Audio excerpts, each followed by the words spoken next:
EyePlus training സൊല്യൂഷൻ്റെ പുതിയൊരു വീഡിയോയിലേക്ക് ഏവർക്കും സ്വാഗതം.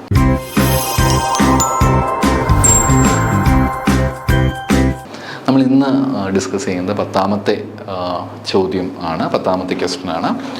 Company issues 1000 equity shares of ₹100 each at a premium of 10%. ഇവിടെ നമുക്ക് നേരത്തെ കോസ്റ്റ് ഓഫ് ഇക്വിറ്റിയുമായിട്ട് ബന്ധപ്പെട്ട് വരുന്ന അടുത്തൊരു ചോദ്യം നമുക്കിവിടെ നോക്കാം. എത്രയാണ് കമ്പനി ഇഷ്യൂ ചെയ്യുന്നത്? 1000 ഷെയർസ് ആണ് ഇഷ്യൂ ചെയ്യുന്നത്. 100 രൂപ വെച്ചിട്ടാണ് ഷെയർസ്. അപ്പോൾ 1000 × 100 എന്ന് പറയുന്നതാണ് നമ്മുടെ ടോട്ടൽ എമൗണ്ട് എന്ന് പറയുക. അപ്പോൾ 1 lakh rupees ഷെയർസ് ഇഷ്യൂ ചെയ്തിട്ടുണ്ട്. Good. At A premium of 10%. അപ്പോൾ ഇവിടെ നിങ്ങൾ ശ്രദ്ധിക്കേണ്ട കാര്യം, കഴിഞ്ഞ കണക്കിൽ നിന്ന് വ്യത്യസ്തമായിട്ട് ഇവിടെ ഇക്വിറ്റി ഷെയർസിനെ പറ്റിയിട്ടാണ് പറയുന്നത്. എന്തിനെ പറ്റിയാണ് പറയുന്നത്? ഇക്വിറ്റി ഷെയർസിനെ പറ്റിയാണ് പറയുന്നത്. പ്രീമിയത്തിലാണ് ഇഷ്യൂ ചെയ്യുന്നത്. പ്രീമിയം നമ്മൾ ആഡ് ചെയ്യേണ്ട ഒരു എമൗണ്ട് ആണ് പ്രീമിയം എന്ന് പറയുന്നത്. പ്രീമിയത്തിലാണ് ഇഷ്യൂ ചെയ്യുന്നത്. 10% premium. Everything is fine. The company has been paying 20% dividend to equity shares. എത്ര % ഡിവിഡൻഡാണ് കൊടുക്കുന്നത്? 20% ഡിവിഡൻഡാണ് കമ്പനി പേ ചെയ്യുന്നത്. That's interesting topic. Dividend to equity shares in the last 5 years. അവസാനത്തെ 5 വർഷമായിട്ട് അവർ പ്രതീക്ഷിക്കുന്നത് ഇനി അത് തന്നെയാണ് ചെയ്യാനായിട്ട്. You have to compute the cost of equity capital. Cost of equity capital നമ്മൾ ഇത്രയും നാളും പഠിച്ചുകൊണ്ടിരുന്ന എന്തിനെ പറ്റിയിട്ടാണ്? Cost of share capital, preference share ക്യാപിറ്റലിനെ പറ്റിയിട്ടാണ്. Will it make any difference if the market price of an equity shares is ₹160? ഇത്രയും ചിലപ്പോൾ ചോദിക്കാം. പക്ഷേ ഇത് ക്വസ്റ്റ്യൻ വായിക്കുമ്പോൾ നമ്മൾ കരുതും എന്തോ വലിയ പ്രയാസകരമായിട്ടുള്ള, നമുക്കൊന്നും ഒരിക്കലും സൊല്യൂഷൻ കണ്ടെത്താൻ പോലും പറ്റാത്ത രീതിയിൽ അത്രയും പാടായിട്ടുള്ള ചില ചോദ്യങ്ങളാണ്. പക്ഷെ അത്രയും ബുദ്ധിമുട്ടൊന്നും ഇല്ലെന്നേ, വളരെ എളുപ്പത്തിൽ നമുക്ക് ചെയ്യാൻ സാധിക്കുന്ന സിമ്പിളായിട്ടുള്ളൊരു ചോദ്യമാണ് ഈ കൊടുത്തിരിക്കുന്നത്. അപ്പോൾ ഇവിടെ 1000 ഇക്വിറ്റി ഷെയർസ് ഉണ്ട്, 100 പ്രീമിയം 10% ആണ്, 20% ഡിവിഡൻഡ് ആണ് എന്നൊക്കെ നമുക്ക് കൊടുത്തിട്ടുണ്ട്. So let solve the solution. Dividend is equal to 1 lakh × 20/100 is 20,000. NB dividend എങ്ങനെയാണ് നമുക്ക് 20,000 കിട്ടിയത്? ക്വസ്റ്റ്യനിൽ കൃത്യമായിട്ട് പറയുന്നുണ്ട് ഡിവിഡൻഡ് റേറ്റ് എത്രയാണ്, എവിടെയാണ് കൊടുത്തിരിക്കുന്നത്? 20% ഡിവിഡൻഡ് കൊടുത്തിരിക്കുന്നത്. അപ്പോൾ 1,00,000-ന് 20% 20. ഇനി 1,00,000 എങ്ങനെ വന്ന് മാത്രം ചോദിക്കരുത്. ക്വസ്റ്റ്യനിൽ കൃത്യമായിട്ട് കൊടുത്തിട്ടുണ്ട് 1000 ഷെയർസ് 100 രൂപ വെച്ചിട്ട്. 1000 ഷെയർസ് 100 രൂപ വെച്ചിട്ട് അപ്പോൾ എത്ര വരും? 1000 × 100 1 lakh rupees. നമ്മുടെ എമൗണ്ട് നമുക്ക് ഈസി ആയിട്ട് വരും. അതിന് 20% 20,000 rupees. NB എത്രയാണ്? 100 + 10 ആണ് NB. 100 ഇവിടെ കൊടുത്തിട്ടുണ്ട്, 100 ആണ്.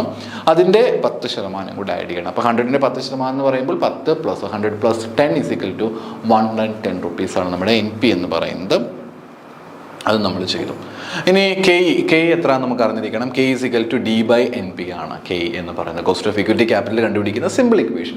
ഇതേ കാര്യം തന്നെയാണ് നമ്മൾ എവിടെയും പഠിച്ചത്. Cost of preference share capital കണ്ടുപിടിക്കുന്ന സമയത്ത് നമ്മൾ പഠിച്ചിട്ടുണ്ടായിരുന്നതും ദ സെയിം തിങ് തന്നെയാണ്. D/NP ആണ്. D എന്ന് പറയുന്നത് 20 ആണ്. NP എത്ര നമ്മൾ കണ്ടുപിടിച്ച് കഴിഞ്ഞു? 110 ആണ് NP എന്ന് പറയുന്നത്. ചെയ്ത് വരുമ്പോഴത്തേക്ക് നമുക്ക് 18.18% എന്നുള്ളൊരു എമൗണ്ട് നമുക്ക് ലഭിക്കും. ഇനി മാർക്കറ്റ് പ്രൈസ് 160 ആയി കഴിഞ്ഞാൽ എങ്ങനെ വരും? D/NP 160. D എന്ന് പറയുന്നത് 20 ആണ്, NP 160 ആണ്. സോ 20 / 160 എന്ന് പറയുമ്പോഴത്തേക്കും it is 0.125 or we can say it is 12.50%. നമുക്ക് ഈസി ആയിട്ട് ഫൈൻഡ് ചെയ്യാനായിട്ട് പറ്റും. അപ്പം മാർക്കറ്റ് പ്രൈസ് 160ലേക്ക് വരുമ്പോഴത്തേക്ക്, നേരത്തെ മാർക്കറ്റ് പ്രൈസ് എത്രയാണ്? 110 ആയിരുന്നു. അത് 160ലേക്ക് വരുമ്പോഴത്തേക്ക് എത്ര ആയിട്ട് മാറി? ആ ഒരു കോസ്റ്റ് ഓഫ് ക്യാപിറ്റൽ എന്ന് പറയുന്നത് 12.50 ആയിട്ട് റെഡ്യൂസ് ചെയ്യപ്പെട്ടു, കുറഞ്ഞു എന്നുള്ളതാണ് ഇതിൻ്റെ ഉത്തരം എന്ന് പറയുന്നത്. നമുക്കിനി അടുത്തൊരു ചോദ്യത്തിലേക്ക് വരാം. വീണ്ടും ഒരു ക്വസ്റ്റ്യൻ വരികയാണ്. ഇവിടെ ചെറിയൊരു ഡിഫറൻസ് ഉണ്ട്. നമുക്ക് ഒട്ടുമിക്ക പ്രോബ്ലംസ് നമുക്ക് ചെയ്തു പോകേണ്ടതായിട്ടുണ്ട്. ഡിഫറൻസ് നമുക്ക് കാണാൻ പറ്റും. Company plans to issue 1000 new shares of 100 each at par. 1000 shares ആണ്, 100 വെച്ചിട്ടാണ്. അപ്പോൾ ഒരു ഷെയറിൻ്റെ വില 100 ആകുമ്പോഴത്തേക്ക് 1000 × 100 എന്ന് പറയുമ്പോഴത്തേക്ക് 1,00,000 രൂപയുടെ ഷെയർസ് ആണ് അവരെ ഇഷ്യൂ ചെയ്തിരിക്കുന്നത്. The flotation cost is expected to be 5%. 5% എന്ന് പറയുന്നതായിട്ട് മാറുന്നു, ഫ്ലോട്ടേഷൻ കോസ്റ്റ് ആയിട്ട് മാറും. So what you mean by flotation cost? നമുക്കുണ്ടാകുന്ന ചെലവുകളെ വിളിക്കുന്ന പേരാണ് ഫ്ലോട്ടേഷൻ കോസ്റ്റ് എന്ന് പറയുക. ഫ്ലോട്ടേഷൻ കോസ്റ്റ് നമുക്കുണ്ടാകുന്ന ചെലവുകളെ വിളിക്കുന്ന പേരാണെന്ന് പറയുന്നത് ഫ്ലോട്ടേഷൻ കോസ്റ്റ് എന്ന് പറയുക. അപ്പോൾ അത്തരം ഫ്ലോട്ടേഷൻ കോസ്റ്റ് കൂടി നമ്മളിവിടെ കുറയ്ക്കുന്നു എന്നുള്ളതാണ്. 100-ൽ നിന്നും ഫ്ലോട്ടേഷൻ കോസ്റ്റ് ആയിട്ടുള്ള എത്രയാണ്? 5% അപ്പോൾ 100-ൽ നിന്ന് 5% ഫ്ലോട്ടേഷൻ കോസ്റ്റ് കൂടി നമ്മൾ കുറയ്ക്കേണ്ടതായിട്ട് വരുന്നു. പിന്നെ എന്താ പറയുക? The company pays A dividend of ₹10 per share initially. ആദ്യം കമ്പനി 10 ഷെയർ ആയിട്ടാണ് ഡിവിഡൻഡ് ആയിട്ട് കൊടുക്കാൻ തീരുമാനിച്ചിട്ടുണ്ടായിരുന്നത്. പിന്നെ ഒരു ഗ്രോത്ത് തീർച്ചയായിട്ടും ഉണ്ടായ 5% കൂടെ നമുക്കൊരു ഗ്രോത്ത് അവിടെ കാണാനായിട്ട്, ഒരു വളർച്ച നമുക്ക് കാണാനായിട്ട് പറ്റുന്നുണ്ട്. Then what will be the cost of equity capital? അപ്പോൾ കോസ്റ്റ് ഓഫ് ഇക്വിറ്റി ക്യാപിറ്റൽ എന്ന് പറഞ്ഞാൽ എത്രയായിരിക്കും എന്നുള്ളതാണ് ചോദ്യം. അപ്പോൾ നമുക്കൊരു ഇക്വേഷൻ തന്നെ ഇവിടെ കൃത്യമായിട്ടും കൊടുത്തിട്ടുണ്ട്. K = D/NP + G. ഇതാണ് നമ്മുടെ ഇക്വേഷൻ എന്ന് പറയുന്നത്. K = D/NP + G എന്നുള്ളതാണ് equation. D/NP + G. This is our equation. D/NP + G എന്നുള്ളതാണ് ഇക്വേഷൻ എന്ന് പറയുന്നത്. So we have to find the solution. D/NP + G എന്നുള്ളതാണ്. അപ്പോൾ D എന്ന് പറഞ്ഞാൽ ഡിവിഡൻഡ് ആണ്, NP എന്ന് പറഞ്ഞു കഴിഞ്ഞാൽ നെറ്റ് പ്രൊസീഡ്സ് ആണ്, G എന്ന് പറഞ്ഞു കഴിഞ്ഞാൽ ദ ഗ്രോത്ത് റേറ്റ്. അപ്പോൾ D എത്രയാണ്? D 10 ആണ്. NP ഇറ്റ് ഈസ് നമ്മുടെ നെറ്റ് പ്രൊസീഡ്സ് വാല്യൂ ആണ് NP എന്ന് പറയുക. നെറ്റ് പ്രൊസീഡ്സ് വാല്യൂ നമുക്ക് എങ്ങനെ കണ്ടുപിടിക്കാനായിട്ട് പറ്റും? നമ്മുടെ യഥാർത്ഥ വാല്യൂ എന്ന് പറഞ്ഞു കഴിഞ്ഞാൽ 100 ആയിരുന്നു. അതിൻ്റെ 5% എന്തായിട്ട് മാറുന്നു? ഈ ഫ്ലോട്ടേഷൻ കോസ്റ്റ് ആയിട്ട് മാറുമ്പോഴത്തേക്ക് ബാക്കിയുള്ള എമൗണ്ട് മാത്രമേ നമുക്ക് എടുക്കാനായിട്ട് പറ്റുകയുള്ളൂ. സോ ഫ്ലോട്ടേഷൻ കോസ്റ്റ് കഴിഞ്ഞാൽ ബാക്കി വരുന്ന എമൗണ്ട് എന്ന് പറയുന്നത് 95 ആണ്. ഈ 95 ആണ് നമ്മുടെ എന്തെന്ന് പറയുക? NP എന്ന് പറയാം. 95 ആണ് നമ്മുടെ NP എന്ന് പറയുന്ന കാര്യം. അപ്പം 95 നമുക്ക് ഈസി ആയിട്ട് ഫൈൻഡ് ചെയ്യാൻ പറ്റും. അപ്പോൾ D/95 ഇട്ട് കഴിഞ്ഞാൽ പ്ലസ് G എന്ന് പറയുന്ന ഗ്രോത്ത് റേറ്റ് ആണ്. എത്രയാണ് ഗ്രോത്ത് റേറ്റ് എന്ന് പറയുന്നത്? 5% അപ്പം ഡിവിഡൻഡ് എത്രയാണ്? 10 ആണ് ഡിവിഡൻഡ്. ബൈ 95 അധികം 5% എന്ന് പറയുമ്പോൾ 5 രൂപയാണ് വരിക. സോ ഇങ്ങനെ വരുമ്പോഴത്തേക്ക് നമുക്ക് ഉത്തരം ഈസി ആയിട്ട് ഫൈൻഡ് ചെയ്യാനായിട്ട് പറ്റും. അങ്ങനെ ചെയ്യുമ്പോൾ നമ്മുടെ ആൻസർ എന്ന് പറയുന്നത് ഏതാണ്ട് 15.52% എന്നുള്ളതാണ് നമുക്കിതിൻ്റെ എമൗണ്ട് ആയിട്ട് ഒരു 15.52% ആണ് നമുക്കിതിൻ്റെ ഉത്തരമായിട്ട് വരിക. അപ്പോൾ ഇത് വളരെ എളുപ്പമല്ലേ നമുക്ക് ചെയ്യാൻ, വലിയ ബുദ്ധിമുട്ടില്ല, നമുക്ക് ഈസി ആയിട്ട് ഫൈൻഡ് ചെയ്യാനായിട്ട് പറ്റുന്ന ഒരു ചോദ്യമായിരുന്നു ഇത്. നമുക്ക് ഈസി ആയിട്ട് ഉത്തരത്തിലേക്ക് എത്തിച്ചേരുവാനായിട്ട് പറ്റും. സോ ക്വസ്റ്റ്യൻ വളരെ എളുപ്പമായിരുന്നു. D/NP + G. D എന്ന് പറഞ്ഞിരിക്കുന്നത് 10 by NP 10 - 100 - 5 and growth rate 5 എന്ന് പറയുമ്പോഴത്തേക്ക് അറൗണ്ട് 15.52% എന്നുള്ള ആൻസർ നമുക്ക് ഈസി ആയിട്ട് കിട്ടും. ഇത് വലിയ കഷ്ടപ്പാടില്ല, നമുക്ക് ചെയ്യാൻ പറ്റുന്നതാണ്. ആകെ നിങ്ങൾ ശ്രദ്ധിക്കേണ്ടത് ഗ്രോത്ത് റേറ്റ് ഇപ്പോൾ 6 ആണ് വരുന്നതെങ്കിൽ 10/100/-5 ഇത് എത്രയാണോ നൽകിയിരിക്കാതെ പ്ലസ് 6/100 എന്നിട്ട് നമ്മൾ 6% ഉത്തരം കണ്ടെത്തേണ്ടതായിട്ട് വരും. അപ്പോൾ നമുക്ക് അടുത്തൊരു ചോദ്യത്തിലേക്ക് കടക്കാം. അടുത്ത് നമുക്കൊരു കുറച്ച് ഡിഫറെൻ്റ് ആയിട്ടുള്ളതാണ്. The current earnings of the company 50,000 equity shares having market price of 100 per share. It is 75 lakhs. Company does not employ debt. ഇവിടെ കമ്പനിക്ക് ഡെറ്റ് മറ്റ് കാര്യങ്ങളൊന്നും കമ്പനി എടുക്കുന്നില്ല. The company now wants to make fresh issue. ഇപ്പോൾ company തീരുമാനിക്കുകയാണ് പുതിയൊരു share നമുക്ക് issue ചെയ്യേണ്ടതായിട്ടുണ്ട്. ഫ്ലോട്ടേഷൻ കോസ്റ്റ് എന്ന് പറയുന്നത് 5% ആണെന്നും പറയുന്നുണ്ട്. Assuming the earning of the company are stable, calculate the cost of equity capital. ഇതിലെ ഏർണിങ്സും ബാക്കി കാര്യങ്ങളൊക്കെ സ്റ്റേബിൾ ആണ്. സോ നിങ്ങൾ എന്ത് ചെയ്യാനാണ് പറഞ്ഞിരിക്കുന്നത്? Cost of equity capital find ചെയ്യാൻ. അപ്പം നമുക്ക് വളരെയധികം വ്യത്യസ്തമായിട്ടുള്ള ചില കാര്യങ്ങൾ ഉൾപ്പെട്ടിട്ടുള്ള ഒരു ചോദ്യം. കുറേ കാര്യങ്ങൾക്കൊരു ഡിഫറൻസ് നമുക്ക് കാണാനായിട്ട് പറ്റും. കുറേ ഡിഫറൻസസ് നമുക്ക് ഇവിടെ ഉണ്ട്. സോ ഇത് വെച്ച് നമുക്കൊരു ഉത്തരത്തിലേക്ക് നമുക്ക് ചെല്ലേണ്ടതായിട്ട് വരുന്നു. കോസ്റ്റ് ഓഫ് ഇക്വിറ്റി ക്യാപിറ്റൽ നമ്മൾ അതിനെ വിളിക്കുന്നത് KE ആണ്. അപ്പോൾ ഇങ്ങനെയുള്ള കുറേ ചോദ്യങ്ങൾ വരുമ്പോഴത്തേക്ക് നമുക്ക് മറ്റൊരു ഇക്വേഷൻ ഉപയോഗിക്കേണ്ടതായിട്ട് വരുന്നു. വേറൊന്നുമല്ല, it is EPS/MB. Earning per share divide by MB എന്നുള്ള ഇക്വേഷൻ ഉപയോഗിക്കേണ്ടതായിട്ട് വരുന്നു. കാരണം നമ്മുടെ ചോദ്യത്തിലേക്ക് വരുമ്പോഴത്തേക്ക് കുറേ കാര്യങ്ങൾ നമ്മുടെ EPS-ഉമായിട്ട് ബന്ധപ്പെട്ടൊക്കെ പറയുന്നുണ്ട്. കണ്ടില്ലേ? Current earnings of the company with 5 lakh equity shares having a market price. ഇവിടെ മാർക്കറ്റ് പ്രൈസ് നമുക്ക് ലഭിച്ചിട്ടുണ്ട് 100 per share. It is 75 lakhs എന്നുള്ളതാണ്. കാരണം കറണ്ട് ഏർണിങ്സിനെ പറ്റിയിട്ടാണ് പറയുന്നത്. Earning per share current earnings ആണ് 75 lakhs എന്ന് പറയുക. അപ്പോൾ ആ ഒരു ഇക്വേഷൻ നമ്മളിവിടെ അപ്ലൈ ചെയ്യേണ്ടതായിട്ട് വരുന്നു. ഏർണിംഗ് പെർ ഷെയർ 75 lakhs ആണ് ഡിവൈഡഡ് ബൈ MP എന്ന് പറഞ്ഞിരിക്കുന്നത് മാർക്കറ്റ് പ്രൈസ് ആണ്. 100 ആണ് മാർക്കറ്റ് പ്രൈസ് എന്ന് പറയുന്നത്. The company does not employ debt ഒന്നുമില്ല, അതൊക്കെ നമുക്ക് കാര്യമായിട്ടൊന്നും എടുക്കേണ്ട. അപ്പോൾ ഇങ്ങനെ വരുന്ന ചോദ്യങ്ങൾ നമുക്ക് പുതിയൊരു ഇക്വേഷൻ അപ്ലൈ ചെയ്യേണ്ടതായിട്ട് വരുന്നു.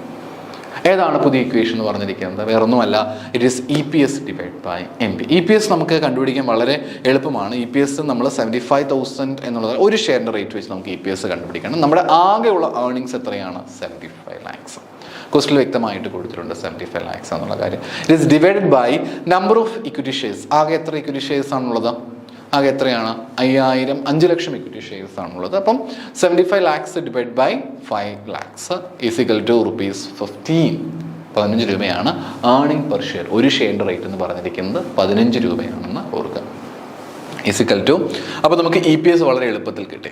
ഇനി മാർക്കറ്റ് പ്രൈസ് നമ്മൾ കണ്ടുപിടിക്കണം. മാർക്കറ്റ് പ്രൈസ് എത്രയാണ്?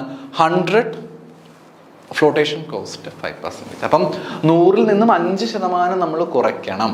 100-ൽ നിന്ന് 5% നമ്മൾ കുറച്ച് കഴിഞ്ഞാൽ നമുക്ക് 100 - 5 എന്ന് പറയുമ്പോഴത്തേക്ക്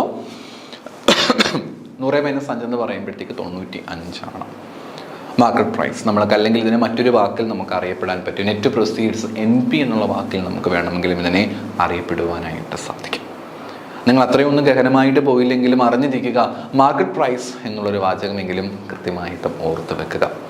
മാർക്കറ്റ് പ്രൈസ് എന്ന് പറയുന്നത് ഇറ്റ് ഈസ് നമുക്ക് നൽകിയിരിക്കുന്ന എമൗണ്ട് മൈനസ് എത്രയാണോ പർട്ടിക്കുലർ ആയിട്ട് വരുന്ന എമൗണ്ട് എന്ന് പറയുന്നത് ആ ഒരു പർട്ടിക്കുലർ എമൗണ്ട് എന്നുള്ളതാണ്. അപ്പം ഇറ്റ് ഈസ് 5% ആണ്. അപ്പം എമൗണ്ട് എത്രയാണ് വരിക? MP എന്ന് പറഞ്ഞിരിക്കുന്നത് ഇറ്റ് ഈസ് 95. അപ്പം നമുക്ക് കോസ്റ്റ് ഓഫ് ഇക്വിറ്റി വെച്ച് നമ്മൾ കണ്ടുപിടിക്കണം. 15 ഡിവൈഡ് ബൈ 95 നമ്മൾ കണ്ടുപിടിക്കുമ്പോൾ നമ്മുടെ കോസ്റ്റ് ഓഫ് ഇക്വിറ്റി എന്ന് പറയുന്നത് 15.79% എന്നുള്ളത്. അപ്പം നമ്മുടെ ചോദ്യത്തിൽ ഏർണിങ്സിനെ പറ്റിയിട്ടൊക്കെ കൃത്യമായിട്ടും ഏർണിങ്സിനെ പറ്റിയിട്ടും അതേപോലെ നമ്മുടെ ഇക്വിറ്റി ഷെയർസിനെ പറ്റിയിട്ടും ഒക്കെ എടുത്തു പറഞ്ഞിരിക്കുന്ന സ്ഥിതിക്കാണ് നമ്മൾ പുതിയൊരു ഇക്വേഷനിലേക്ക് പോകുന്നത്. അപ്പോൾ നമ്മൾ ഇപ്പോൾ തന്നെ 3 ഇക്വേഷൻസ് നമ്മൾ കൃത്യമായിട്ടും പഠിച്ചു. ഒന്നാമത്തെ ഏതാ പഠിച്ചത്? D divide by NP. രണ്ടാമത് നമ്മൾ പഠിച്ച ഇക്വേഷൻ ഏതാണ്? D divide by NP plus growth. മൂന്നാമത് നമ്മൾ പഠിച്ചത് EPS-ഉമായിട്ട് ബന്ധപ്പെട്ട് വരുന്നൊരു ഇക്വേഷൻ ആയിരുന്നു. EPS-ഉമായിട്ട് ബന്ധപ്പെട്ട് ചോദ്യം വരുമ്പോഴത്തേക്ക് നമ്മൾ അത് വെച്ച് ആൻസർ കണ്ടെത്താനായിട്ട് പറ്റും. It is very simple, EPS divide by MP. 3 ഇക്വേഷൻസും കൃത്യമായിട്ടും ഓർത്തു വെക്കണം. നമ്മുടെ പ്രിഫറൻസ് ഷെയർ ക്യാപിറ്റലുമായിട്ട് കമ്പയർ ചെയ്യുമ്പോഴത്തേക്ക് അത്രയും ഒരു വലിയ കാഠിന്യം, ഒരു ബുദ്ധിമുട്ട് നമുക്ക് ഇവിടെ തോന്നത്തില്ല. കാരണം അതിൽ നമുക്ക് ഒരുപാട് type of different types of equations ഒക്കെ നമുക്ക് പഠിക്കണമായിരുന്നു. ഇവിടേക്ക് വരുമ്പോഴത്തേക്ക് അത്രയും ഒരു കോംപ്ലിക്കേഷൻസ് ഇല്ല, അത്രയും ഒരു കോംപ്ലക്സിറ്റി നമുക്കിവിടെ കാണാനായിട്ട് പറ്റില്ല. ഇവിടെ കുറച്ചും കൂടെ സിമ്പിളാണ്, കുറച്ചും കൂടെ ഈസി ആയിട്ട് നമുക്ക് എടുക്കാനായിട്ട് പറ്റുന്ന ഒന്നാണ് ഇപ്പോൾ നമുക്ക് നിലവിൽ കാണാനായിട്ട് പറ്റുന്ന ഈ ഒരു ഭാഗം.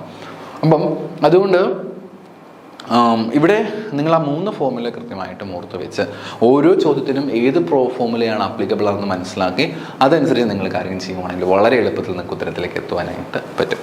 ഇനി 13ാമത്തെ ചോദ്യത്തിലേക്ക് നമുക്ക് കിടക്കാം. ഇവിടെ നമ്മൾ ഇത്രയും സമയവും നമ്മൾ പഠിച്ചത് 3 കാര്യങ്ങളെ പറ്റിയിട്ടാണ്. എനിക്ക് തോന്നുന്നു ഞാൻ ഓൾറെഡി അത് നിങ്ങളോട് പറഞ്ഞിട്ടുണ്ടായിരുന്നു.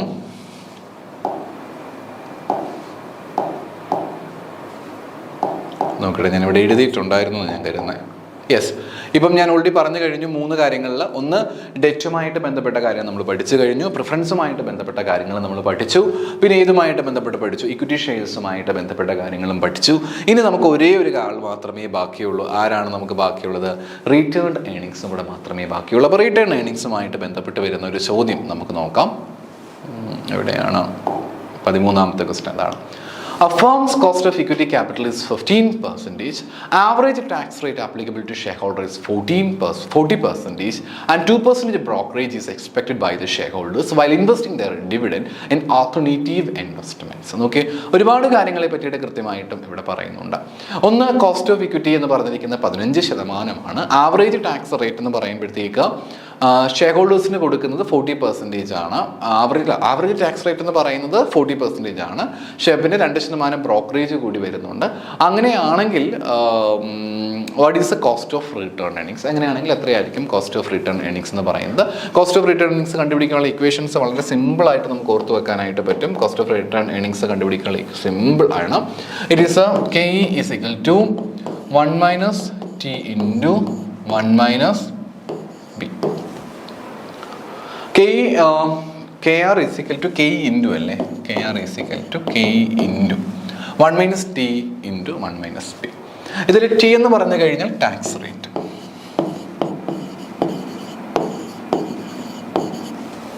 ഇവിടെ B എന്ന് പറഞ്ഞിരിക്കുന്നത് നമ്മുടെ ബ്രോക്കറേജ് ആണ് കേട്ടോ.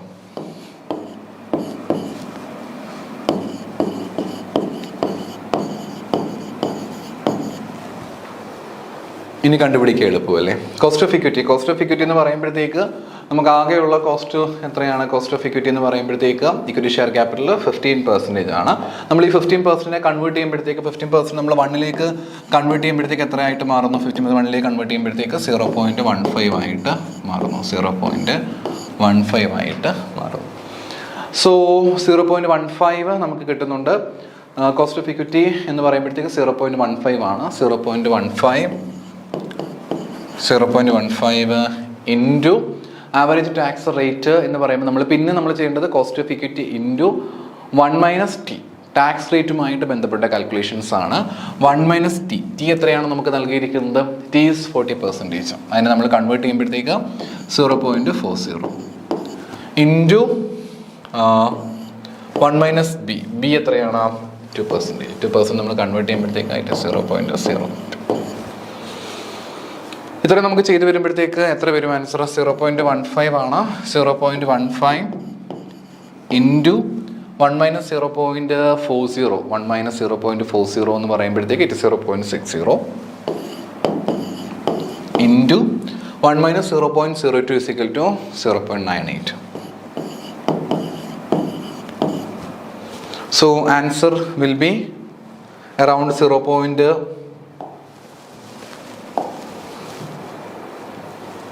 ആൻസർ എന്ന് പറയുമ്പോഴത്തേക്ക് 0.0082 0.00 അല്ല 0.0882 വരും ഇസിക്കൽ ടു 88.82%. ഇതൊരു ആൻസർ നമുക്ക്. So this is the answer. അപ്പോൾ കോസ്റ്റ് ഓഫ് റിട്ടേൺ ഏർണിങ്സ് വരുന്ന സമയത്ത് നിങ്ങൾ ആ ഇക്വിറ്റിയുമായിട്ട് ബന്ധപ്പെട്ട് വരുന്ന കാര്യങ്ങളെ കൂടി കണക്ട് ചെയ്തിട്ട് ഈ ചോദ്യത്തിൽ ഒരു കാരണവശാലും അവർ കോസ്റ്റ് ഓഫ് ഇക്വിറ്റി കണ്ടുപിടിച്ചിട്ട് പിന്നെ കോസ്റ്റ് ഓഫ് റിട്ടേൺ ഏർണിങ്സ് കണ്ടുപിടിക്കാനുള്ള ആ ലെവൽ ഓഫ് ക്വസ്റ്റ്യൻസ് ഒന്നും യു കനോട്ട് എക്സ്പെക്ട് ഇറ്റ്. നമുക്ക് അങ്ങനെയൊന്നും ഒന്ന് പ്രതീക്ഷിച്ച് പോകേണ്ടതായിട്ടില്ല. പകരം ഇതുപോലെയുള്ള ചോദ്യങ്ങൾ നിങ്ങളൊന്ന് ശ്രദ്ധ കൊടുത്ത് തന്നെ പഠിക്കുന്നത് വളരെ ബെറ്റർ ആയിരിക്കും. കാരണം നമുക്ക് ഡിഫറെൻറ്റ് ടൈപ്സ് ഓഫ് ക്വസ്റ്റ്യൻസ് ആണല്ലോ നമുക്ക് പ്രതീക്ഷിക്കാനായിട്ട് പറ്റുക. അപ്പോൾ അതുകൊണ്ട് ഇങ്ങനെയുള്ള ചോദ്യങ്ങൾ നിങ്ങൾ കൃത്യമായിട്ട് ഒന്ന് ഓർത്ത് വെക്കുക. ഇക്വേഷനൊക്കെ വളരെ എളുപ്പമാണല്ലോ. E is equal to 1 - T into 1 - B. That's a very simple. Cost of returns KE into 1 - T into 1 - B എന്നൊരു ഇക്വേഷൻ ഓർത്ത് വെച്ചാൽ എളുപ്പമാണ്. ഇപ്പോൾ തന്നെ നമ്മൾ ഒരുപാട് ഇക്വേഷൻസ് നമ്മൾ പഠിച്ചു അല്ലേ. നമ്മുടെ ഡെറ്റുമായിട്ട് ബന്ധപ്പെട്ട് റെഡീമബിൾ ഡെറ്റ്, ഇറഡീമബിൾ ഡെറ്റ്, പിന്നെ പ്രിഫറൻസ് ഷെയർ ക്യാപിറ്റൽ പഠിച്ചപ്പോഴും റെഡീമബിൾ, ഇറഡീമബിൾ, ഇക്വിറ്റി ഷെയർ ക്യാപിറ്റലുമായിട്ട് ബന്ധപ്പെട്ട് 3 കാര്യങ്ങൾ നമ്മൾ പഠിച്ചു. D/NP, D/NP+G, പിന്നെ നമ്മുടെ EPS/MP. ഇതൊക്കെ നമ്മൾ പഠിച്ചു. ലാസ്റ്റ് നമ്മൾ റിട്ടേൺ ഏർണിങ്സിൻ്റെ ഇക്വേഷൻസിലേക്ക് എത്തി. KE into 1 - T into 1 - B എന്നുള്ള ഇക്വേഷൻ നമ്മൾ പഠിച്ചു. നമുക്കിനി അടുത്ത ചോദ്യത്തിലേക്ക് കടക്കാം. നമ്മളിനധികം സമയം എടുക്കുന്നില്ല, നേരെ അടുത്ത ക്വസ്റ്റ്യനിലേക്ക് വരികയാണ്. അടുത്ത ചോദ്യം UGC നെറ്റ് പോലെയൊക്കെയുള്ള നിലവാരമുള്ള ചോദ്യങ്ങളിൽ ഇങ്ങനെയുള്ള ക്വസ്റ്റ്യൻസ് വേണമെങ്കിലും പ്രതീക്ഷിക്കാം. ഇത്രയും ഡെപ്തായിട്ട് എനിക്ക് തോന്നുന്നു ക്വസ്റ്റ്യൻ നമ്പർ 13 വരെയുള്ളതാണ് എനിക്ക് വളരെ ഇമ്പോർട്ടൻ്റ് ആയിട്ട് തോന്നിയിട്ടുള്ള ചോദ്യങ്ങൾ. ക്വസ്റ്റ്യൻ നമ്പർ 14ലേക്കൊക്കെ എത്തുമ്പോഴത്തേക്ക് അത്ര കഠിനമായിട്ടുള്ള ഇത്രയും വലിയ ക്വസ്റ്റ്യൻസ് വരാൻ സാധ്യത വളരെ കുറവാണ്. എന്നിരുന്നാൽ കൂടിയും പറയാൻ പറ്റുകയില്ല. എങ്ങാനും പരീക്ഷയ്ക്ക് ക്വസ്റ്റ്യൻസ് വന്നു കഴിഞ്ഞാൽ നമുക്ക് സർവൈവ് ചെയ്തേ പറ്റും. അതുകൊണ്ട് അത്തരം ക്വസ്റ്റ്യൻസ് കൂടി നിങ്ങൾ നന്നായിട്ട് നോക്കേണ്ടിയിരിക്കുന്നു. അപ്പോൾ എനിവേസ് ഞാൻ നോക്കാം ക്വസ്റ്റ്യൻസ് കാണാൻ പറ്റുന്ന കരുതുന്നത്. The firm has the following capital structure. The after tax cost for the different source of fund. നമുക്കിവിടെ കുറേ കാര്യങ്ങൾ നൽകിയിട്ടുണ്ട്. എമൗണ്ട് ഓഫ് മണി നമുക്ക് നൽകിയിട്ടുണ്ട്. അതേപോലെ പ്രൊപ്പോർഷനും ടാക്സിൻ്റെ കോസ്റ്റ് നമുക്ക് നൽകിയിട്ടുണ്ട്. നമ്മൾ എന്ത് ചെയ്യണം? Cost of capital, weighted average cost of capital മാത്രം ഫൈൻഡ് ചെയ്താൽ മതി. അപ്പോൾ ഇവിടെ നമുക്ക് എത്രയൊക്കെ ഐറ്റംസ് നൽകിയിരിക്കുന്ന സോഴ്സസ് എന്ന് പറയുമ്പോഴത്തേക്ക് ഡെറ്റ് ഉണ്ട്, പ്രിഫറൻസ് ഷെയർസ് ഉണ്ട്, ഇക്വിറ്റി ഷെയർസ് ഉണ്ട്, റിട്ടേൺ ഏർണിങ്സ് ഉണ്ട്, എമൗണ്ട് നൽകിയിട്ടുണ്ട്, പ്രൊപ്പോർഷനും അതിൻ്റെ ആഫ്റ്റർ ടാക്സ് കോസ്റ്റ് നമുക്ക് നൽകിയിട്ടുണ്ട്. അപ്പോൾ ഇത് വെച്ച് നമുക്ക് കണ്ടുപിടിക്കാൻ വളരെ എളുപ്പമാണ്. വെയ്റ്റഡ് ആവറേജ് കോസ്റ്റ് ഓഫ് ക്യാപിറ്റലാണ് ഫൈൻഡ് ചെയ്യാനായിട്ട് നമുക്ക് നൽകിയിരിക്കുന്നത്. വെയ്റ്റിൻ്റെ കൂടെ കോസ്റ്റ് ഓഫ് അതിൻ്റെ വെയ്റ്റേജിൻ്റെ കൂടെ ആ ഒരു സ്പെസിഫിക് സോഴ്സിൻ്റെ പെർസെൻറ്റേജ് കൂടെ നമ്മൾ മൾട്ടിപ്ലൈ ചെയ്താൽ മതിയായിരിക്കും.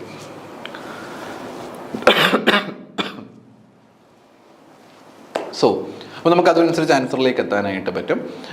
വെയ്റ്റ് നൽകിയിട്ടുണ്ട് 25, 20, 30 and 25. കോസ്റ്റ് ഓഫ് സ്പെസിഫിക് ഷെയർസിലേക്ക് വരുമ്പോഴത്തേക്ക് 5, 10, 12 and 11. സോ നമുക്കിനി ഇത് വെച്ച് നമുക്ക് ഈസി ആയിട്ട് കണ്ടെത്താനായിട്ട് പറ്റും. ഇതിൽ നമ്മൾ ചെയ്യേണ്ട കാര്യം ഇത്രയേ ഉള്ളൂ. ഡെറ്റിൻ്റെ കാര്യങ്ങൾ നമ്മൾ ഏതാണോ നമുക്ക് നൽകിയിരിക്കുന്ന സോഴ്സ്, ആ സോഴ്സസ് എല്ലാം കൃത്യമായിട്ട് രേഖപ്പെടുത്തുക. വെയിറ്റേജസിൻ്റെ കാര്യം കൃത്യമായിട്ട് ഒന്ന് രേഖപ്പെടുത്തണം.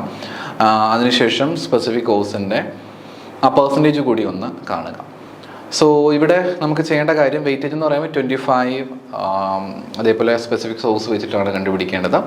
25 into 5% എന്ന് നമുക്ക് ആദ്യം ഫൈൻഡ് ചെയ്യേണ്ടതായിട്ട് വരുന്നു. 25 into 5. ഇവിടെ അതിനുശേഷം നിങ്ങൾ ചെയ്യേണ്ട കാര്യം ഇത്രയേ ഉള്ളൂ. കോസ്റ്റ് ഓഫ് സ്പെസിഫിക് സോഴ്സ്, ഈ കൊടുത്തിരിക്കുന്ന കാര്യങ്ങൾ നിങ്ങൾ നോക്കണമെന്നില്ല. ഞാനിത് സൊല്യൂഷൻസ് ഒന്ന് പറഞ്ഞു തരാം. ഈ വന്നിരിക്കുന്നത് നിങ്ങൾ ചിലപ്പോൾ കാണുമ്പോൾ കുറച്ച് കൺഫ്യൂഷൻ തോന്നിയേക്കാം. ഇതിലേക്ക് നിങ്ങൾ അധികമായിട്ട് ഫോക്കസ് ചെയ്യേണ്ട. പിന്നെ നിങ്ങൾ ഇത്രയും ചെയ്താൽ മതി. ഇത് വെച്ച് മൾട്ടിപ്ലൈ ചെയ്യുന്ന കാര്യം മാത്രമേ നിങ്ങൾ നോട്ട് ചെയ്യേണ്ടതായിട്ടുള്ളൂ. ഞാനപ്പോൾ ഇതിനെ ഒന്ന് പെർസെൻറ്റേജ്, ഇത് കറക്റ്റാണ് 25. നമ്മൾ ആദ്യം നമ്മൾ ചെയ്യേണ്ടത് വെയിറ്റേജിൻ്റെ പെർസെൻറ്റേജ് എത്രയാണോ നൽകിയത് അത് കൃത്യമായിട്ട് കാണിക്കുക. ഇതും കൃത്യമായിട്ട് കാണിച്ചിട്ട് പിന്നെ ഇതിനെ ഒന്നിലേക്ക് കൺവേർട്ട് ചെയ്യണം. ഒന്നിലേക്ക് കൺവേർട്ട് ചെയ്യുമ്പോഴത്തേക്ക് 25 വരുമ്പോഴത്തേക്ക് 0.25 വരും. ഇത് 0.20 വരും. പിന്നെ 0.30 വരും. ഇത് 0.25 വരും. ഇതെല്ലാം ഒന്നിലേക്ക് കൺവേർട്ട് എടുത്താൽ മതി. ഇതുപോലെ തിരിച്ചും ഇതും ഒന്നിലേക്ക് കൺവേർട്ട് ചെയ്യേണ്ടതായിട്ട് വരും. ഇത് 0.05 വരും, 0.10 വരും, 0.12 വരും, 0.11 വരും.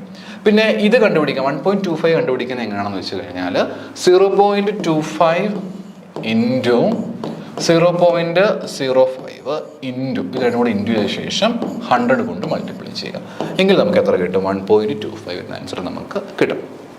തിരിച്ച് അതുപോലെ തന്നെയാണ് ട്യൂബിലേക്ക് വരുമ്പോഴത്തേക്ക് നമ്മൾ ആ രീതിയിലുള്ള കാൽക്കുലേഷൻസ് ആണ് നമ്മൾ ചെയ്യേണ്ടത്. 0.20 ഇൻറ്റു 0.10 എന്നിട്ട് 100 കൊണ്ട് മൾട്ടിപ്ലൈ ചെയ്യുക. അങ്ങനെ ഓരോന്നിനും 100 വെച്ച് നമ്മൾ മൾട്ടിപ്ലൈ ചെയ്യുമ്പോഴത്തേക്ക് നമുക്ക് ഇവിടെ 2 കിട്ടും, 3.60, 2.75 എന്ന ആൻസർ നമുക്ക് കിട്ടും. പിന്നെ ഇതെല്ലാം കൂടെ ഒരുമിച്ച് കൂട്ടുമ്പോൾ നമുക്ക് കിട്ടുന്നതാണ് 9.60% എന്ന് പറയും. അപ്പം ഇതിൽ വലിയ ബുദ്ധിമുട്ടില്ല. എത്രയാണെന്നുള്ളത് വെയ്റ്റഡ് കോസ്റ്റ് ഓഫ് ക്യാപിറ്റൽ എത്രയാണെന്ന് ചോദിച്ചിട്ടുണ്ട്. 9.60 നമുക്ക് ഉത്തരം കണ്ടെത്താനായിട്ട് പറ്റും. ആകെ നിങ്ങൾ ശ്രദ്ധിക്കേണ്ട ഒരു കാര്യം, ഈ പറഞ്ഞ പെർസെൻറ്റേജ് അങ്ങോട്ടും ഇങ്ങോട്ടും കാൽക്കുലേറ്റ് ചെയ്യുമ്പോൾ മാത്രം ഒരു അല്പം ശ്രദ്ധ കൊടുത്ത് അത് പഠിക്കുക. 0. ആദ്യം നിങ്ങൾ സോഴ്സസ് ഏതാണോ അത് കൃത്യമായിട്ട് ഇങ്ങനെ രേഖപ്പെടുത്തുക. സോഴ്സസ് ഏതാണോ കൃത്യമായിട്ട് രേഖപ്പെടുത്തുക. അതിനുശേഷം മൾട്ടിപ്ലൈ ചെയ്യുക. ഈ രണ്ട് ഐറ്റംസ് പോലെ അങ്ങോട്ടും ഇങ്ങോട്ടും മൾട്ടിപ്ലൈ ചെയ്ത് പോയി കഴിഞ്ഞാൽ നമുക്ക് ആൻസറിലേക്ക് എത്താനായിട്ട് പറ്റും. 9.60 എന്നൊരു ആൻസർ നമുക്ക് ഫൈൻഡ് ചെയ്യാനായിട്ട് പറ്റും. അപ്പം അത്രയും എളുപ്പത്തിൽ നമുക്ക് ഉത്തരത്തിലേക്ക് എത്താനായിട്ട് പറ്റുന്ന ഒരു ചോദ്യമാണ് ഈ കൊടുത്തിരിക്കുന്ന ക്വസ്റ്റ്യൻ. അപ്പോൾ എളുപ്പത്തിൽ നമുക്ക് ഉത്തരത്തിലേക്ക് എത്തുവാനായിട്ട് നമുക്ക് പറ്റും. സോ ആദ്യം നിങ്ങൾ സോഴ്സസ് ഏതാണെന്ന് വെച്ചാൽ അത് കൃത്യമായിട്ട് കാണിക്കുക. Debt, preference share, equity, capital, return, earnings കാര്യങ്ങൾ കാണിക്കുക. ദെൻ അതിനുശേഷം ഓരോന്ന് വെച്ച് മൾട്ടിപ്ലൈ ചെയ്ത് ലാസ്റ്റ് നമുക്ക് ഫൈനൽ ആൻസറിലേക്ക് എത്താനായിട്ട് പറ്റും. 9.60 എന്നൊരു ആൻസർ നമുക്ക് കിട്ടും. വലിയ ബുദ്ധിമുട്ടില്ല, നിങ്ങൾക്ക് ചെയ്യാൻ പറ്റുന്നതാണ്. പക്ഷേ ഇത്ര ലെന്തി ക്വസ്റ്റ്യൻസ് വരാനുള്ള സാധ്യത വളരെയധികം കുറവാണ്. ഇനി അടുത്തൊരു ക്വസ്റ്റ്യനിലേക്ക് വരാം. The capital structure of a firm given below. പിന്നെ കോസ്റ്റ് ഓഫ് ക്യാപിറ്റൽ നൽകിയിട്ട് നമ്മളോട് പറഞ്ഞിരിക്കുകയാണ് weighted average cost of capital കണ്ടുപിടിക്കാനായിട്ട്. അപ്പോൾ അതിൻ്റെ വെയിറ്റേജസ് ആണ് നിങ്ങൾ കണ്ടുപിടിക്കേണ്ടത്. വെയിറ്റേജസ് കണ്ടുപിടിക്കുന്നത് എങ്ങനെയാണെന്ന് വെച്ചാൽ ഞാൻ ഇവിടെ കൃത്യമായിട്ട് ചെയ്ത് തന്നെ കാണിക്കാം. വെയിറ്റേജ് കണ്ടുപിടിക്കാൻ വളരെ എളുപ്പമാണ്. ആദ്യം ചെയ്യേണ്ട കാര്യം, ഇതെല്ലാം കൂടെ കൂട്ടുമ്പോൾ എത്ര കിട്ടും എന്നുള്ള കാര്യം ആദ്യം ഒന്ന് കണ്ടുപിടിച്ച് വെക്കാം. 5 ലക്ഷം അധികം 5 ലക്ഷം, പിന്നെ 2,50,000, 2,80,000 എല്ലാം കൂടെ കൂട്ടുമ്പോൾ എത്ര കിട്ടുന്നു? 15 ലക്ഷം. ഇത്രയും കണ്ടുപിടിച്ച് ആദ്യം ഒന്ന് വെക്കാം. ഇനി അതിനുശേഷം ഓരോന്നിൻ്റെയും വെയിറ്റേജസ് കണ്ടുപിടിക്കണം. സോ ഇവിടെ നമുക്ക് ഓരോന്നിൻ്റെ വെയിറ്റേജ് കണ്ടുപിടിക്കാം. 5 lakh divided by 15 lakh. Rated earnings വരുമ്പോഴത്തേക്ക് 2,50,000 ആണല്ലോ. അപ്പോൾ 2,50,000 ഡിവൈഡഡ് ബൈ 15 ലക്ഷം. അതേപോലെ പ്രിഫറൻസ് ഷെയർ ക്യാപിറ്റൽ വരുമ്പോഴത്തേക്ക് 2,50,000 സെയിം തന്നെ. മറ്റേതാണെങ്കിൽ 5 ലക്ഷത്തിൻ്റെ വെച്ചിട്ട് നമ്മൾ കണ്ടുപിടിക്കണം. ബൈ 15 lakhs ബൈ 15 lakhs ചെയ്യുമ്പോൾ ഓരോന്നിൻ്റെയും കിട്ടും. ഞാൻ ആൻസർ ഇവിടെ ചെയ്തിട്ടുണ്ട്, നിങ്ങൾക്ക് കാണാനായിട്ട് പറ്റും. കണ്ടോ? ഇക്വിറ്റിയുടെ വരുമ്പോഴത്തേക്ക് 0.33 കിട്ടും. റിട്ടേൺ ഏർണിങ്സ് വരുമ്പോഴത്തേക്ക് 0.167 കിട്ടും. പ്രിഫറൻസ് ഷെയർ ക്യാപിറ്റൽ വരുമ്പോഴത്തേക്കും 0.167 തന്നെയാണ് കിട്ടുക. ഡെറ്റ് വരുമ്പോഴത്തേക്ക് 0.33. പിന്നെ നമ്മൾ ചെയ്യേണ്ട കാര്യം ഈ പറഞ്ഞിരിക്കുന്ന സംഭവത്തെ എല്ലാം ഒന്നിലേക്ക് കൺവേർട്ട് ചെയ്യുക.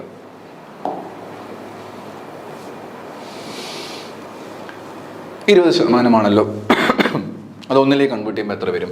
20 ഡിവൈഡ് ബൈ 100 എന്ന് വരുമ്പോഴത്തേക്ക് 0.20 വരും. റിട്ടേൺ ഏർണിങ്സ് വരുമ്പോഴത്തേക്ക് 0.22 വരും. ദെൻ പ്രിഫറൻസ് ഷെയർ 0.15 വരും. ഡെറ്റ് 0.10. അപ്പം ഇങ്ങനെയാണ് വരിക. 0.20, 0.22, 0.15 ആൻഡ് 0.10. ഈ ലെവലിലാണ് നമുക്ക് എന്ത് കിട്ടുക? ഈ കോസ്റ്റ് ഓഫ് ഇക്വിറ്റി ക്യാപിറ്റലിനെ നമ്മൾ ഒന്നിലേക്ക് കൺവേർട്ട് ചെയ്യുമ്പോഴത്തേക്ക് നമുക്ക് കിട്ടുന്ന ആൻസർ. ഇനി ഇത്രയും കണ്ടുപിടിച്ചാൽ നമുക്ക് ഇത് വെച്ച് മൾട്ടിപ്ലൈ ചെയ്താൽ മതി. ആദ്യത്തെ cost of equity capital weight കണ്ടുപിടിച്ച് 0.333 ഇൻറ്റു നമ്മുടെ ആൻസർ എത്രയാണ്? നമ്മുടെ വെയിറ്റേജ് നമ്മൾ കണ്ടുപിടിച്ച് വെച്ചിട്ടുണ്ടായിരുന്നു 0.20 മൾട്ടിപ്ലൈ ചെയ്യാം. അതേപോലെ ഓരോന്നും 0.167 ഇൻറ്റു 0.22 പ്ലസ് 0.167 ഇൻറ്റു 0.15 0.333 ഇൻറ്റു 0.10 നമുക്ക് കണ്ടുപിടിച്ച് കഴിഞ്ഞാൽ ഈസി ആയിട്ട് നമുക്ക് ആൻസറിലേക്ക് എത്താനായിട്ട് സാധിക്കും. അപ്പോൾ നമ്മൾ ഓരോന്നും മൾട്ടിപ്ലൈ ചെയ്യുമ്പോഴത്തേക്ക് 0.0666 0.03674 0.167 ഇൻറ്റു 0.15 ചെയ്യുമ്പോഴാണ് നമുക്ക് 0.02505 നമുക്ക് കിട്ടുന്നത്. അതേപോലെ 0.333 ഇൻറ്റു 0.10 ചെയ്യുമ്പോഴാണ് നമുക്ക് 0.0333 കിട്ടുന്നത്. അപ്പോൾ നമുക്ക് അതിനുശേഷം ഇതെല്ലാം കൂടെ ഒരുമിച്ച് അങ്ങ് കൂട്ടുക. 0.0666 പ്ലസ് 0.03674 പ്ലസ് 0.02505 പ്ലസ് 0.0333 ആഡ് ചെയ്യുമ്പോഴത്തേക്ക് നമുക്ക് 0.16169 കിട്ടും. നമ്മളതിനെ പെർസെൻറ്റേജ് രൂപത്തിലേക്ക് ആക്കുമ്പോഴത്തേക്ക് ഏതാണ്ട് 0.16 നമ്മൾ പെർസെൻറ്റേജ് രൂപത്തിലേക്ക് ആക്കുമ്പോഴത്തേക്ക് 16.9 അങ്ങനെ കിട്ടും. 16.9 അങ്ങനെ വരുമ്പോഴത്തേക്ക് നമുക്ക് വേണമെങ്കിൽ 16.17 16 നമുക്ക് എഴുതാനായിട്ട് പറ്റും. അതിലൊന്നും വലിയ കുഴപ്പമില്ല, നമുക്ക് ഉത്തരം വളരെ എളുപ്പത്തിൽ കിട്ടും. അപ്പോൾ അതാണ് നമുക്ക് ഇതിനകത്ത് ചെയ്യാനായിട്ടുള്ളൊരു കാര്യം ആയിട്ട് എനിക്ക് തോന്നിയിട്ടുള്ളത്.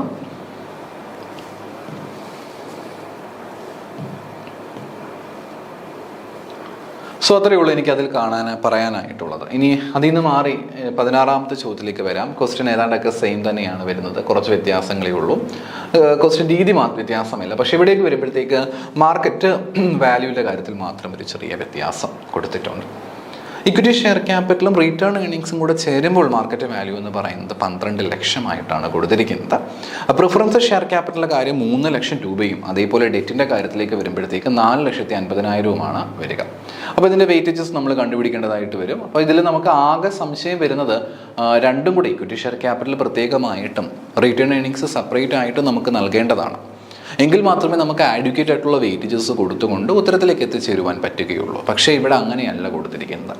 രണ്ടും കൂടെ ഒരുമിച്ച് നൽകിയത് കൊണ്ട് തന്നെ നമ്മൾ അതിനെ ഡിവൈഡ് ചെയ്ത് സെപ്പറേറ്റ് ആയിട്ട് കൊടുക്കേണ്ടതായിട്ട് വരും.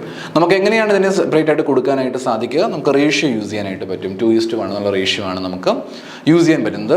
അത് എന്തിൻ്റെ അടിസ്ഥാനത്തിൽ നമ്മൾ റേഷ്യോ കണ്ടുപിടിക്കുന്നത്? അവരുടെ ബുക്ക് വാല്യൂസിൻ്റെ അടിസ്ഥാനത്തിലാണ് നമുക്ക് കണ്ടുപിടിക്കേണ്ടത്. ബുക്ക് വാല്യൂ നമ്മുടെ ചോദ്യത്തിൽ ബുക്ക് വാല്യൂ നൽകിയിട്ടുണ്ടല്ലോ.